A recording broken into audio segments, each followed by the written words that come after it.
Sit down, Barbara. Thank you, Mrs. Jackson.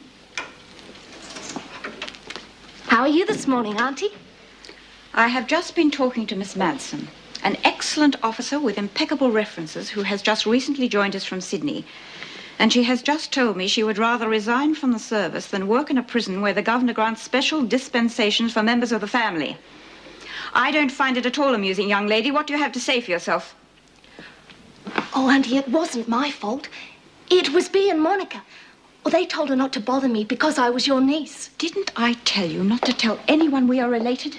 Oh, but it's all right. The other women don't hold it against me. Now, listen to me. Whilst you are an inmate in this prison, you will be treated exactly the same as everyone else. Do you understand? We have rules to be obeyed here, and if you do not obey them, you will end up in solitary. You wouldn't.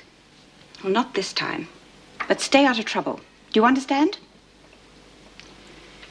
The officers have the authority to punish you, and I cannot and will not countermand their decisions. Is that clear? Yes, Auntie Erica. Stay away from B. Smith and Monica Ferguson. They're nothing but trouble. Didn't Mrs. Jackson ask Karen Travers to look after you? Yes. Then I suggest you go and wash your face and stay out of trouble for the rest of your stay here.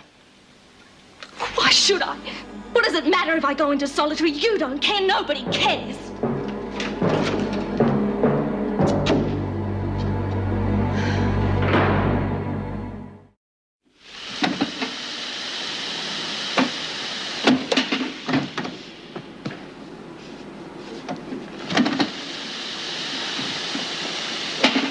Well, look who's here. Sleeping Beauty back among the workers. How did you go with Auntie Erica? Yeah, what happened? No trouble? What'd she say? Oh, nothing much. She saw the funny side of it. Well, she's got a sense of humour too, you know. Oh, yeah. Well, she wasn't too thrilled about that officer threatening to resign, though. Resign? Want to toss it in, did she? Yes. I think you went a bit too far, Bea. Listen, love, when I want to go too far, you'll know all about it. Anyone else feature in your little chat with Auntie? No one. I accepted full responsibility. I can look after myself. With a little help from your friends. She should have been here when we gave Vera the toss. Vera? One of the screws. You mean to say you actually got rid of an officer? Oh, yeah. Shut up, you. Oh, no, tell me. Just I'm fascinated. drop it, Princess. You've only been in the joint 5 minutes. Life stories come a bit later.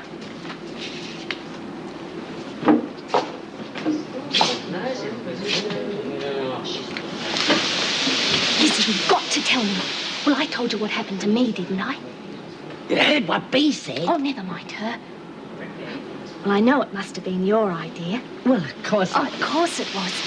Now, you tell me what you did to this Vera. Well, I know it's just going to be brilliant. It's about Karen Travers, Mrs. Campbell.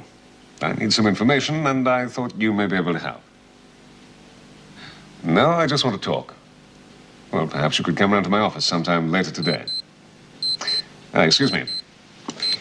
Yes? Jean Vernon here to see you, Mr. Wilson. Right. Send her in. Hello, Mrs. Campbell. How does 2 o'clock sound? Yes, all right. I'll see you then. Good, thank you. Bye-bye.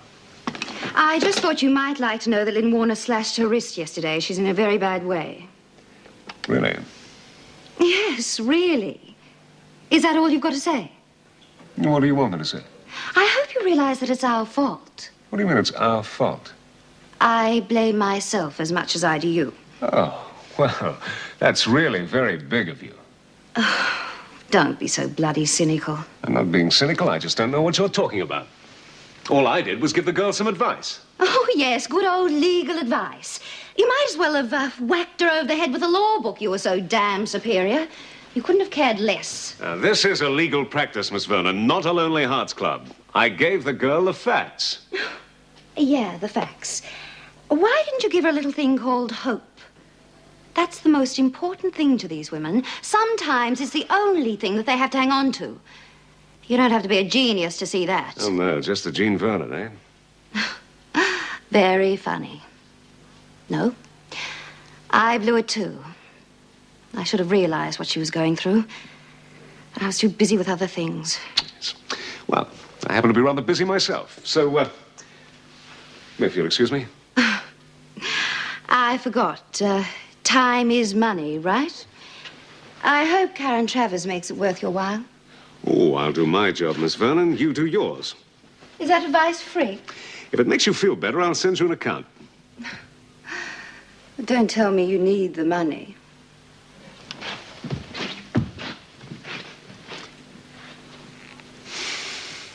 Barbara tells me that Vera did not strike Monica Ferguson. B. Smith set up the whole thing. Thought it might be something like that. Will I get them in? Well, if you do, they'll know how we found out. She'll hardly be safe then, will she? No. What do you mean I won't be safe? Well, you're the governor, Auntie. You can make sure I'm all right. You're in charge here. The prisoners, your fellow prisoners, don't take kindly to what they call snitchers or laggers. At the very least, they'll make the rest of your time here as miserable as they possibly can. Don't think anyone will thank you for what you've done. I take it I don't get any thanks from you either.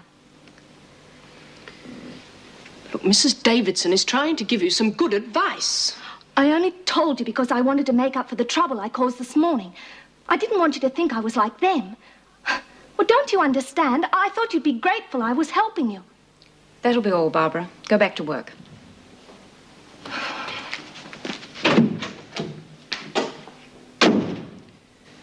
Well, at least we know the truth. Yes.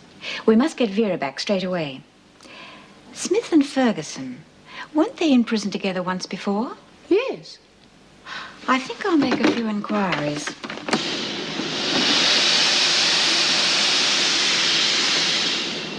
Well, where have you two been? Nature called. Well, nature takes a whole lot longer than it used to. Why don't you do some work around here? The doc wouldn't see me, not unless I'm really ill, he says. And look, I've got lumps all over me. Yeah, well, I'll give you lumps if you don't lend a hand. Smith, Ferguson, Birdsworth, I want you to come with me. What for? The governor wants to see you. Now move. Don't wait up, girls.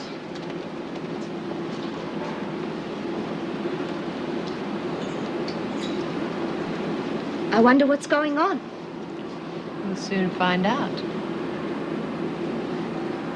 I suppose you thought you were clever setting up Miss Bennet like that. Don't know what you're talking about. Well, I'll tell you, Smith. I happen to know it was you who struck Ferguson, not Miss Bennet. Oh, who told you that? Your past record? What? All it took was a phone call. The three of you did exactly the same thing to an officer the last time you were all in prison together. Remember Miss Watson? Never heard of her. Well, she remembers you, Ferguson. The last time you had a black eye, not a cut lip. The governor told me all about it. Couldn't resist a repeat performance, could you? Well, you're not as clever as you think. I don't think it's at all funny trying to ruin the reputation of a good officer. I thought we were talking about Vera. I think it would be a good idea for all concerned if Ferguson and Smith were separated. Ferguson, you can move out. Oh, fair go. And if there is any repetition of this behavior, you will all be dealt with severely. Now go and think yourselves lucky.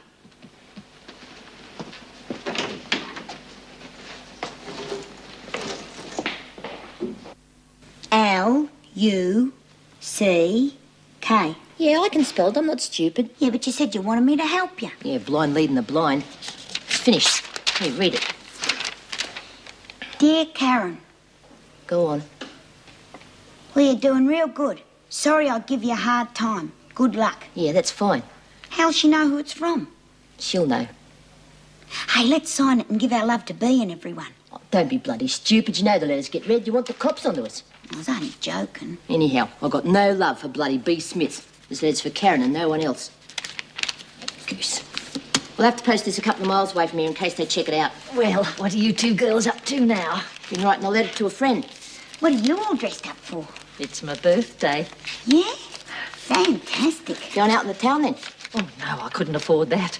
I just give myself a little treat every year by putting on my glad rags and having the odd sherry or two. How old are you, Miss McBride? 71. Gee, how about that, eh? Not everyone gets to be 71. No. Oh, well, I reckon we should have a real party. Here? Yeah, why not? Wouldn't that be lovely? Perhaps you'd like to invite some friends. Got no friends. What about the one you're writing the letter to? We could get her on the telephone. She's a girl I met inside. By the time she gets out, we'll be having a party for her 71st birthday.